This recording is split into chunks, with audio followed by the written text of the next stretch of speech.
ဒီရှိမိုက်ဆွေညီကောင်မောင်နှမများအားလုံးပဲမင်္ဂလာပါဒီနေ့ဗီဒီယိုလေးကတော့ကျွန်တော်အပိတ်လေးလုံးကိုပြန်လည်မြောက်ပြီးတော့မှာဖြစ်ပါတယ်ကျွန်တော် share ဗီဒီယိုလေးမှာဆိုရင်ထိပ်စီးတင်ထားပြီးပြီပေါ့နော်2026 9ချိန်အတွက်ကျွန်တော်ထိပ်စီးလေးလုံးကကျွန်တော်ဒီမှာပြပေးထားတယ်ပေါ့နော်မူရကတော့ကျွန်တော်၄၅၈9ထိပ်ဆွပြီးရနေတာဖြစ်ပါတယ်နောက်တစ်ခုအလေ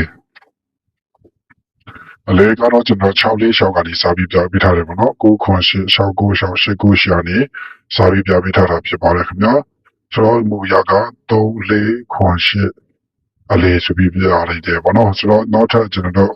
အပိတ်လေးလုံးကိုလည်းဆက်ပြီးတော့တို့လေးလာကြည့်အောင်လို့ခင်ဗျာဒီမှာဆိုရင်ဒီ9ကို4ချိန်ပေါင်းတာ20ပေါ့နော်3 3နာရီ3ညဒီရှောက်ရနေရပေါင်းရှင်းဖြစ်ပါတယ်ပြီးရင်ဒီနှစ်ကတစ်ချိန်ပေါ့နော်3တလီယာ3နှစ်3ချိန်ပေါင်းရှင်း6 3ညနဲ့ခွန်ပေါင်းရှင်းခွန်ဖြစ်ပါတယ်ဒါဆိုရင်တော့3နဲ့ခွန်ပေါင်း30ရှိနဲ့နှစ်ပေါင်း30 16ဆိုတဲ့အတွက်ကြောင့်မို့6ခွန်8 9အပိတ်ဖြစ်ပါတယ်ခင်ဗျာ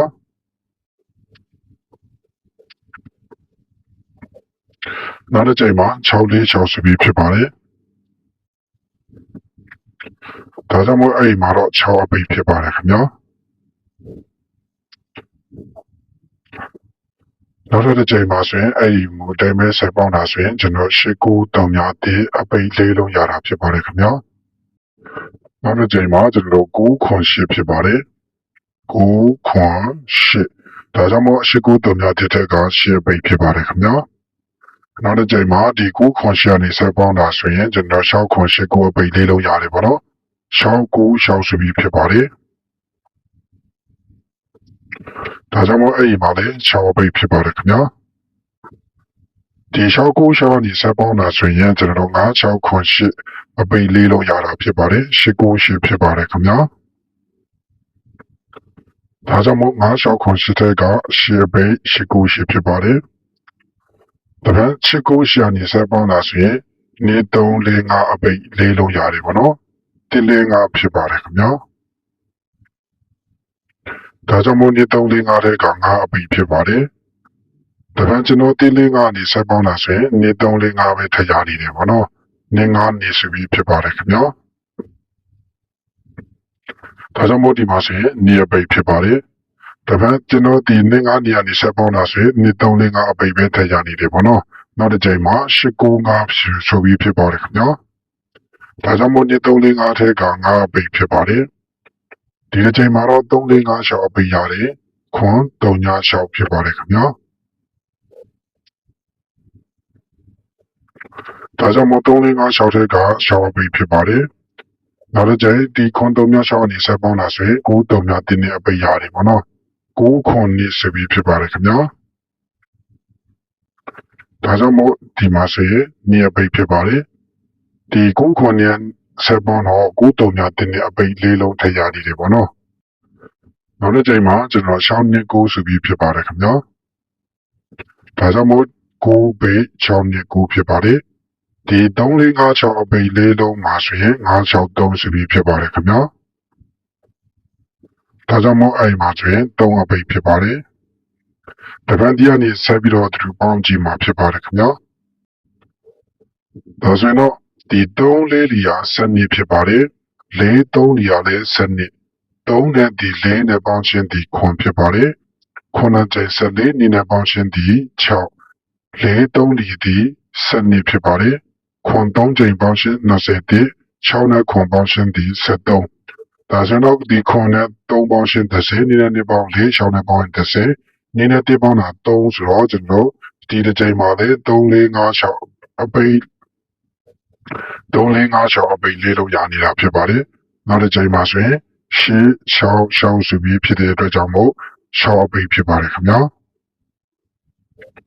နောက်တစ်ချိန်ဆက်ပေါင်းပြမယ်ပေါ့နော်ရှင်းလေးဒီ30နဲ့နေဖြစ်ပါတယ်နေ3ချိန်ပေါင်းရှင်း6ဒီ6 3ချိန်ပေါင်းတာဒီ18 9နဲ့ချိန်ပေါင်းတာလေ18 5 3ချိန်15ဖြစ်ပါတယ်ခင်ဗျာ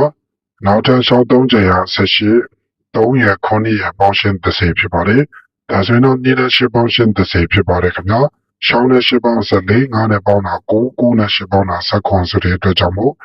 ခွန်8 9 3ညအပိတ်လေးလုံးရမှာဖြစ်ပါတယ်နောက်တစ်ချိန်မှာဆိုရင်3ည9ဖြစ်ပါတယ်ခင်ဗျာ ဒါကြောင့်မို့ကိုဘိတ်တုံညာကိုဖြစ်ပါတယ်တပန်းတုံညာကိုကနေဆက်ပေါင်းပြမယ်ပေါ့နော်ရှစ်လေးတရား30နဲ့နှစ်3ချိန်9နဲ့ဒီရှစ်ပေါင်းတာကဆက်ခွန်ရှစ်3ချိန်24 9နဲ့ပေါင်းရှင်းဒီ73ပေါ့နော်3ချိန်ပေါင်းရှင်းဒီ9 9နဲ့ခွန်ပေါင်းတာက12ဖြစ်ပါတယ်ခွန်3ပေါင်း30 9နဲ့9ပေါင်းတာ18နှစ်နဲ့ပေါင်းရင်20မနေ့တလုံးကျန်နေတဲ့အတွက်ကြောင့်မို့နှစ်3 4 5အပိတ်4လုံးရမှာဖြစ်ပါတယ်နောက်တစ်ချိန်မှာ9တိ4ဆိုပြီးဖြစ်ပါတယ်ခင်ဗျာဒါကြောင့်မို့ကျွန်တော်တို့4ပိတ်ဖြစ်ပါတယ်4နှစ်လီဒီ8ရမှာဖြစ်ပါတယ်ခင်ဗျာ9 3ချိန်ပေါင်းရှင်းဒီ20နဲ့ခွန်4နဲ့ဒီ4နဲ့ပေါင်းရှင်း8 6နှစ်ချိန်12ဖြစ်ပါတယ်4ပေါ့နော်9 3ချိန်15 9နဲ့ခွန်ပေါင်းရှင်းဒီ16ဖြစ်ပါတယ်8နဲ့2ပေါင်းရှင်း30 4နဲ့6ပေါင်းရှင်း30 8ခွန်15 9နဲ့ပေါင်းရှင်း30ဆိုတဲ့အတွက်3ည1နှစ်3အပိတ်ရမှာဖြစ်ပါတယ်နောက်တစ်ချိန်မှာ6တင်းနှစ်ဆိုတဲ့အတွက်ကြောင့်မို့နေ့အပိတ်ဖြစ်ပါတယ်ခင်ဗျာကျွန်တော်6တင်းနှစ်ကနေဆက်ပြီးပေါင်းပြပေးတော့မှာဖြစ်ပါတယ်3လေးလီဒီစနစ်နေ့နဲ့ဒီ4နဲ့ပေါင်းရှင်းဒီ6 9နဲ့ချိန်30 6 3ချိန်18ဖြစ်ပါတယ်နောက်ထပ်ခွန်ရနေ့ရ9ဆိုပြီးဖြစ်ပါတယ်9နဲ့1ပေါင်း30နေ့နဲ့10ပေါင်း30ဒီမှာ6တလုံးကျန်တဲ့အတွက်6ခွန်19အပိတ်ဖြစ်ပါတယ်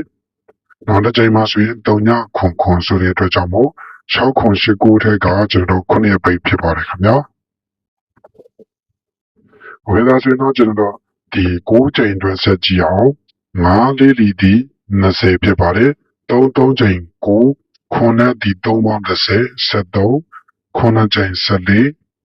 3တလီ3နဲ့ဒီ3နဲ့ပေါင်းရှင်း6ဖြစ်ပါတယ်6 3ချိန်ပေါင်းရှင်း18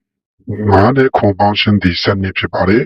ရှင်းနဲ့ပေါင်း30 4နဲ့6ပေါင်း30 9 3ပေါင်းတာ12ဆိုတဲ့အတွက်ကြောင့်မို့ဒီတစ်ပတ်မှာကျွန်တော်ဒီနေ့အရာနေ့3 4 5အပိတ်လေးလုံးဆိုပြီးရနေတာဖြစ်ပါတယ်ခင်ဗျာအဲဆိုရင်ဒီမှာ6ဒီ6 4 6 9ခွန်8 6 9 6 8 9 8တေလေး9နေ9နေ8 9 5ခွန်3မြ6ဖြစ်ပါတယ်ပြီးရင်9ခွန်နဲ့6နဲ့9 5 6 3 8 6 6 3ည9 5တိ4ဖြစ်ပါတယ်နေ့ဒီ6တိနဲ့ခုနှစ်က3ညခွန်ဖြစ်ပါတယ်အဲဆိုတော့ဒီတစ်ပတ်မှာနေ့3 4 5အပိတ်ကနန်း၄လုံးဆိုပြီးဖြစ်ပါတယ်ခင်ဗျာနောက်ထပ်ဗီဒီယိုမှာကျတော့ပရိတ်ကိုလည်းကနန်း3လုံးပေါင်းရှင်းပရိတ်ကိုလည်းထပ်ပြီးတင်ပြတော့မှာဖြစ်ပါတယ်ခင်ဗျာ